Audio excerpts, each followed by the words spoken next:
everyone, Christina back with you in our Building Your Immune System series. Today we are talking about stress. We're all experiencing it right now. I want to start this talk with this notion that we are all in the same storm. So if we think of the coronavirus or COVID-19 or just this new reality that we're living in as the storm, we are all in the same storm. What is not the same is the boat that I'm in compared to the boat that you're in. So I'd like to say that we are all in different boats. Same storm, different boats. And that may mean we are experiencing this very differently, each on our own, from one house to the next, from one street to the next street over, from one town to the next town over, from one state to the next state over. How we are experiencing the storm is different. And I just want to honor that, okay? We have been very blessed. My husband has been able to continue working. Work for me has slowed down as people have circled the wagons and are trying to figure out what their new normal is, and that's okay. That's wonderful. We as a family are good, okay? So my stress is going to look very differently than someone who maybe is now exposed to domestic violence in a way that they've been able to avoid, or experiencing food shortages and an inability to feed their family, loss of jobs. There's a lot of different ways that we are all experiencing this, and I want to honor each and every one of those. So stress actually is characterized in three different forms. You have physical, emotional, and chemical stressors. I want to take a minute and break those down so we can kind of experience that, okay? So physical stress shows up in our bodies for a multitude of different reasons and can include things like poor nutrition, disrupted sleep patterns, chronic illness or injury, or maybe you're an essential worker, maybe you're a doctor, a nurse, or a truck driver, a grocery store clerk, someone who is in charge of or not in charge of, but is on the teams that are going in to clean and sanitize, okay? We're talking about huge stressors as these people have to go into work and care for others, okay? Big deal, big physical stress. You might, in that place of experiencing physical stress, have symptoms that would include things like unexplained aches and pains, hair loss, depression, immune system depression, insomnia, even absent libido. Like when you're stressed, you're thinking about other things than maybe spending some fun time with your spouse, okay? On the emotional or mental stress side, we're thinking here about chronic worry and overwhelm. Maybe the loss of a loved one, the loss of a job, or on the flip side, a super stressful job now. Being a full-time caregiver or even a part-time caregiver. Unstable households that bring instability in, that we're now experiencing more emotional upheaval, okay?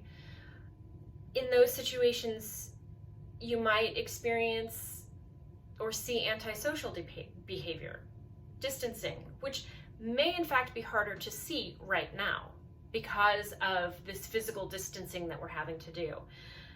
Mood swings are very abundant. Anybody experiencing those? Yeah, I am. Talk to me about the last 2 days. How about emotional outbursts? Anybody crying a lot? Maybe over nothing in particular, but just find yourself like, blah. Okay, I am. I do. Or even increased anxiety. I've been listening to one of my functional nutrition coaches, and she's been talking about how there's this kind of flipping of people with anxiety who have had existing anxiety, and now they are feeling kind of relieved or actually validated because their anxiety has had a bit of a coming true. And then there are those who weren't experiencing any anxiety who are now experiencing extraordinary anxiety. So again, back to that same storm, different boat, we're experiencing these things differently and in unexpected ways. And then I just want to touch briefly on this idea of chemical or toxic stress. These stressors on our bodies come in from the food that we eat, the products that we put on our bodies, the products that we clean our homes with, the water that we drink, maybe the mattress that we sleep on, the air that we breathe. Although right now the air, even in Southern California, is the best it's been in years. So maybe less air right now, but maybe again not. Like if you have a ton of allergies, like everything is covered in pollen right now. And of course that would be a stressor to your body. So my point in all of this, whether you're experiencing physical, emotional, or chemical stress, all or one, we're all experiencing it, and we all have more than enough on our plates. We are stressed. So what do we do with it? How is it affecting our bodies, and how can we shift around a little bit to get rid of some of it, at least what we can control?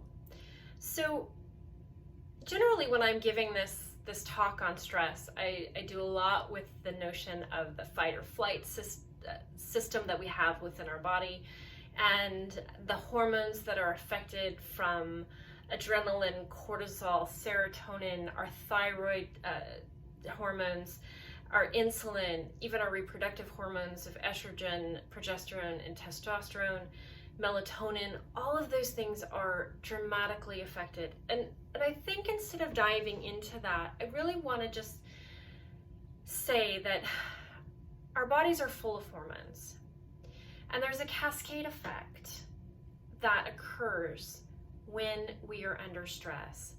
So one of the things that a lot of people are dealing with right now is digestive upset.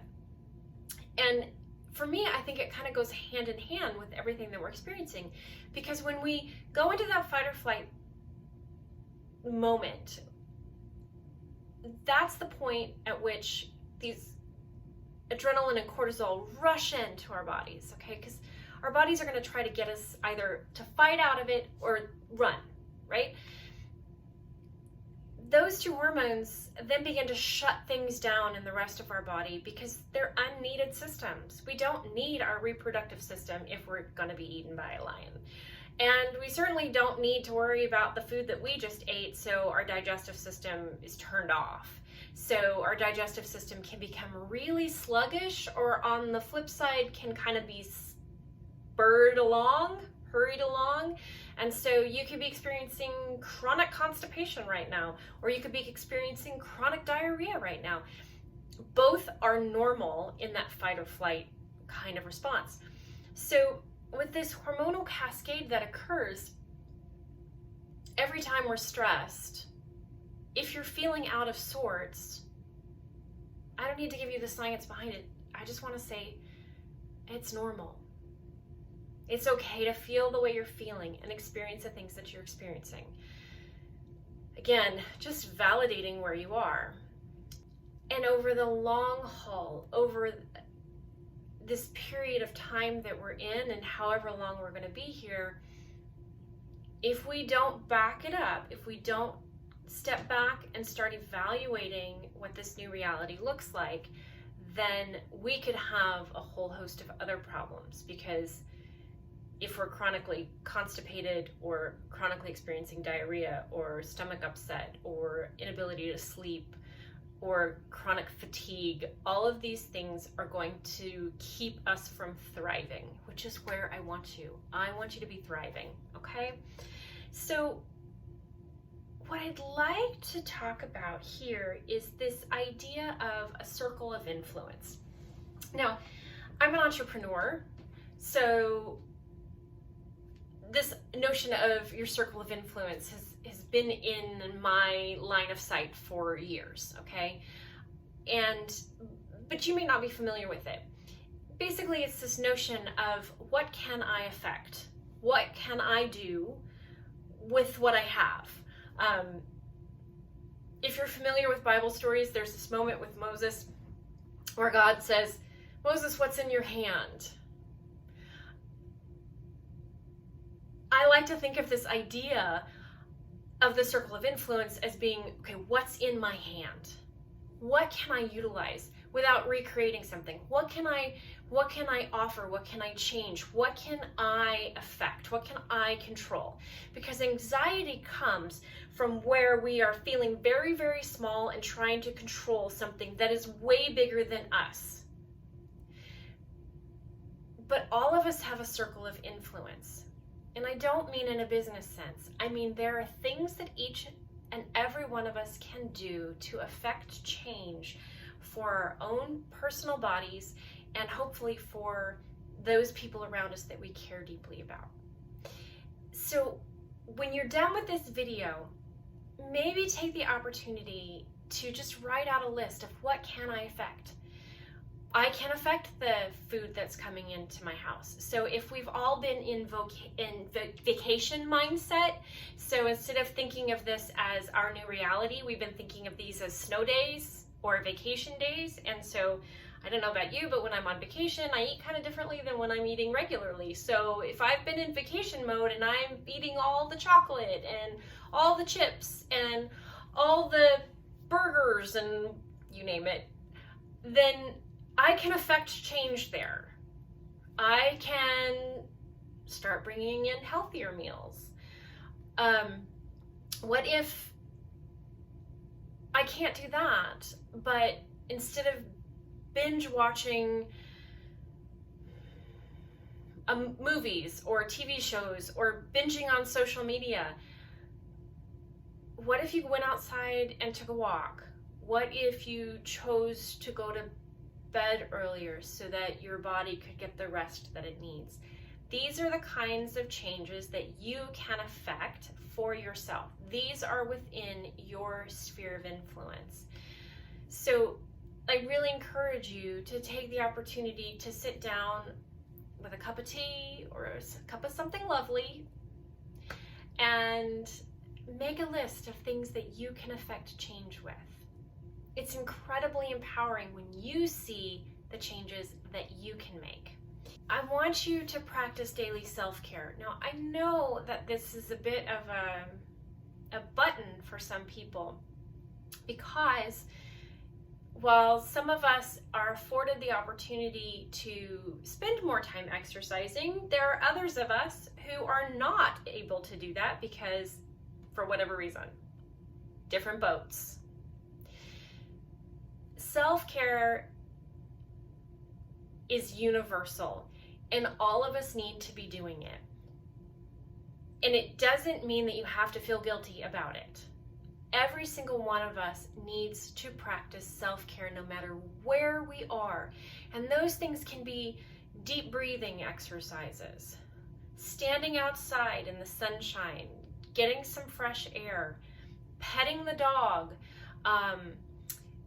drinking a glass of water, pausing, making a cup of tea, being intentional about the way you show gratitude to the food that is in front of you, whether it's the food that you regularly eat or the food that you had to pick up at the food bank, okay? There's gratitude in that moment. Practice gratitude, practice self-care. Talking about internal self-care, not the things that everybody else sees on the outside. Internal self-care. I think it's also really important to say that we need routine in this new reality. my younger daughter, she gets dressed most of the time. But when we first started, she would do her schoolwork in her room, shower, and she would just change pajamas. And it was kind of a joke. You're like, oh, I'm gonna spend my whole quarantine time in pajamas. Okay, we can't do that. Like, there has to be a routine. There has to be things that we are connected with that keep us moving and motivated through this time. So yes, do think about exercise. Do think about ways to get healthy sleep. All of these things matter. Get dressed in the morning. Get up at a regular time. Go to bed at a regular time. All of these things will support your body over time. Of course, partner with your body to nourish it to the best of your ability right now. And, again, different boats, but just try to nourish your body. Try to not make excuses for grabbing the pizza or the chips or the donuts or whatever it is, the ice cream, I don't know, whatever it is that you're making excuses that this is going to make me feel better. In the long run, it's not going to make you feel better. So be willing to nourish your body. Stay informed, but don't be consumed by the insanity that's going on around us. So, yes, stay informed. Watch the news if that's what you do. Be on Twitter if that's what you do. There's not very good stuff on social media, so anyway, that's just my personal opinion. But stay informed, and then step away from it and look at something else. Nobody needs to be sitting in front of the TV watching news 24/7, and nobody needs to be on social media for 24/7. That will kill you in and of itself. So, make that part of your routine. Give yourself a half an hour a day, whatever you need to do to make sure that you stay connected and in tune with what you feel like you need to stay informed on, and then set a boundary and move away from it. Prioritize your sleep. It's one of the most important things that we can do for our body outside of the food that we put in our bodies, is this need for sleep that all of us have. And I think that it tends to be the thing that we ignore a lot. So in this season, where things may be super fluid or super not fluid, depending on the boat that you're in, focus on getting to sleep. Set up a sleep hygiene routine where you turn off the electronics at least an hour before you go to bed. 2 hours is better. The last hour that you're on, if you can get yourself some blue light blocking glasses to protect yourself and the way your body creates melatonin, that's a really important thing to do.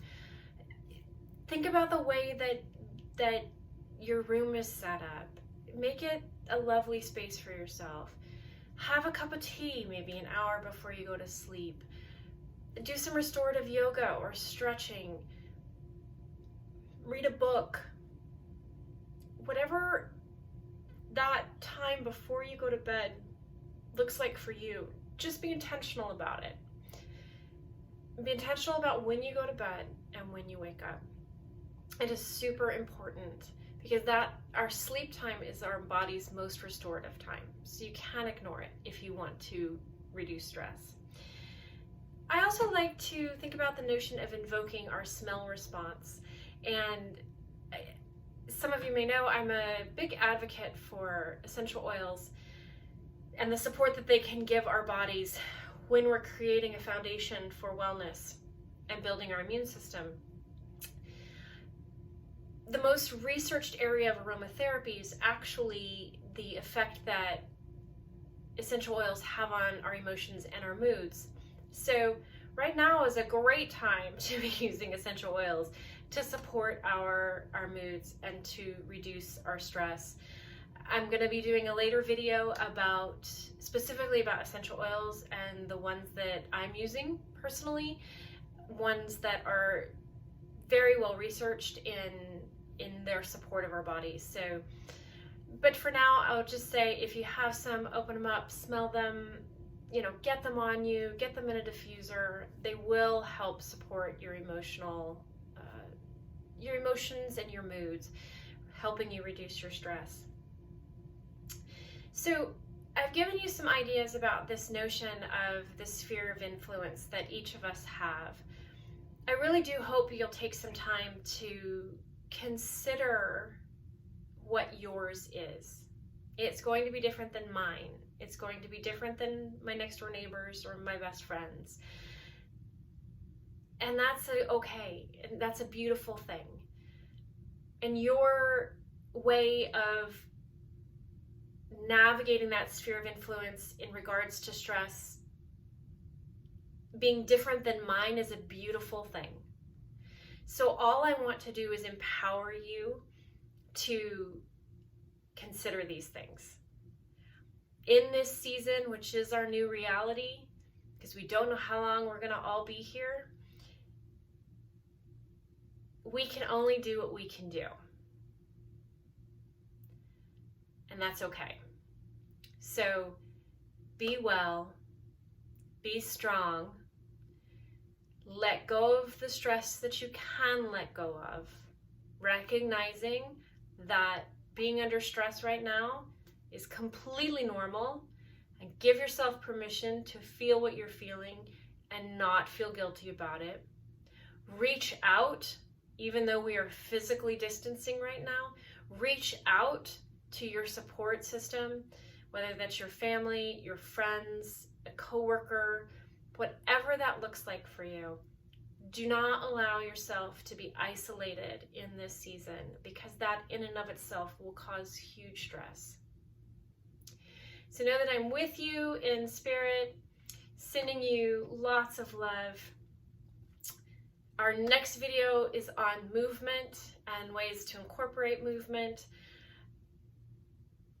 It'll tie back to the stress video, so I hope you do take the time to watch this, and then we'll apply it to the way that we might be moving in this new reality. So God bless you all. I'll see you soon.